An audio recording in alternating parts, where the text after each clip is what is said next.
Hey all, Baruch Halevi be here from the Defiant Spirit. Thanks for tuning in to my outdoor vacation studio where I'm doing a series every day on the fundamentals of each Enneagram type. Just a quick hit so that you can know what they are and discover your type, because I get asked all the time, what is that two thing again? How do I know if I am one? In every Enneagram system, Enneagram is a personality energetic system where you can really see the fundamentals of how human beings move through the world. There's nine, Enneagram means nine, so there's nine fundamental types. They're all within you. Essentially, they're rank ordered. So as you go through these videos, rank order them. This may not be your core type, as I call it, your dominant type, but it's in all of us, and you certainly know people with this type. But I would argue that it's in you. The question is how much access do you have? How much does it dominate you? How much do you react? Or how much are you able to respond in your life? And that comes down to knowing your Enneagram type. So the Enneagram 2, called different things in different systems, doesn't matter what you call it. It's always a 2, but I call it the helper. Sometimes the giver, the nurturer, the lover. It's the same thing, and all of those really get to the heart of what a 2 is about. One word for 2s: connection. 2s are all about connection. Now, it can be a one-on-one connection. Some 2s are more introverted.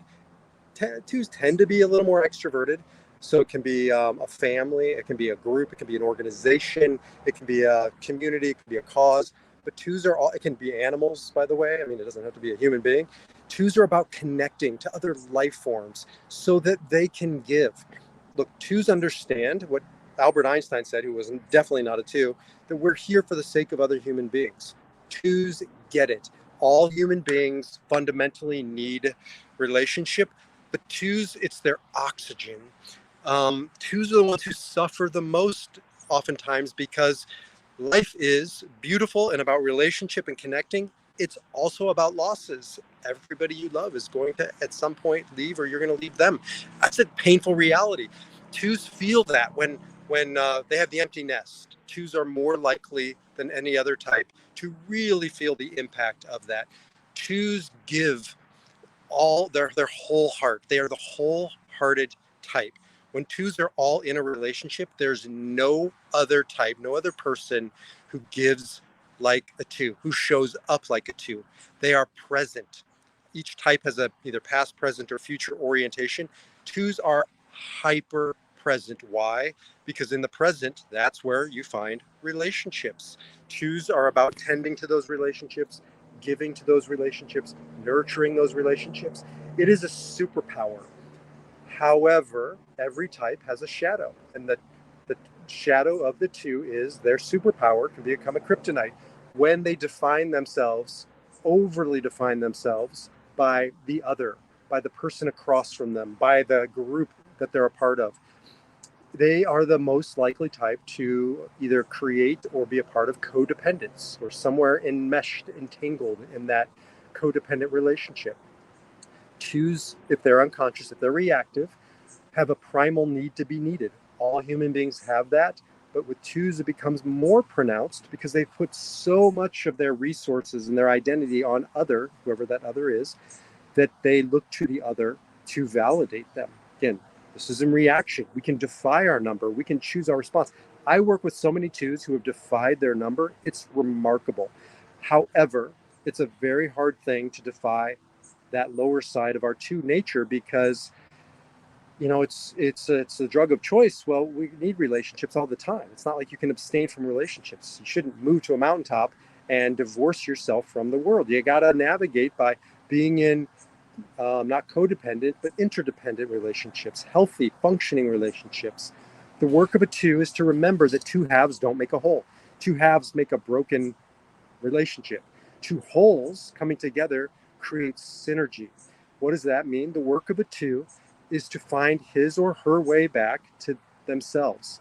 When a 2 realizes that making time for yourself, knowing your needs, getting your needs met is not selfish. It is self-centered. It is self-centering. It is putting yourself back at the center as an act of duty and responsibility. Their world is transformed.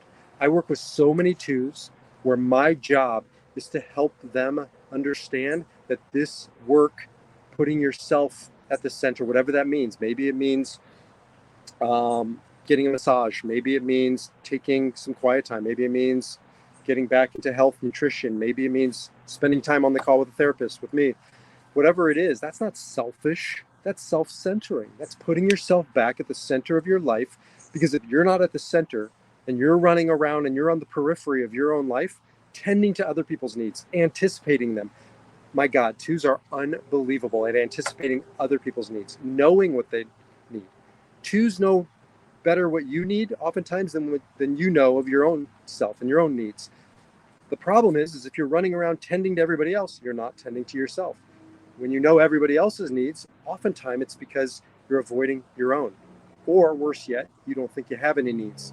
So the work of a two is to get back to her center, to get back to her needs, to know what those needs are, to speak up about those needs, to, if not demand, then certainly be firm in getting her needs met. Sometimes people think they're a 9 and a 2. 9's the peacemaker, 2's the helper. They're not sure. Here's the difference. Both of them can lose themselves. Both of them can give up their needs, prioritizing the needs of others. The 9s are doing it because they're oftentimes afraid of conflict, of disrupting the pot. Is that right? No, stirring the pot, disrupting the status quo. 2s are doing it because they don't want to jeopardize the relationship. And those are very different motivations. So 2s are motivated by relationships, and they will not voice their needs, not demand that they get their needs met, because they don't want the relationship to be in jeopardy. What I will say to a 2 is that's not a real relationship. If your relationship can't withstand you speaking up, speaking your truth, receiving as much as you get, then maybe the relationship needs to be challenged or rethought or altogether let go. I think a lot of 2s come to midlife and they realize that they've given themselves away and that they don't want to spend the second half of life continuing this pattern of not prioritizing themselves, of making themselves small, of this ridiculous mantra that we live by in our society. It is better to give than receive. That is crap. It is irresponsible to only give and not receive. You have a duty as a 2 to allow others to give to you, to teach others how to give to you, but more importantly, to learn how to be able to receive. Receiving for a 2 is so hard. It goes against your grain. It goes against everything you've been taught. It goes against everything you've told yourself. You're not going to jeopardize your relationship if you speak up, if you speak your needs and you receive those needs when others give them to you. And if it does, then maybe it's time to rethink those relationships. 2s are about connection. 2s are about people. 2s are about giving at the deepest level. 2s are also about responsible, sustainable relationship.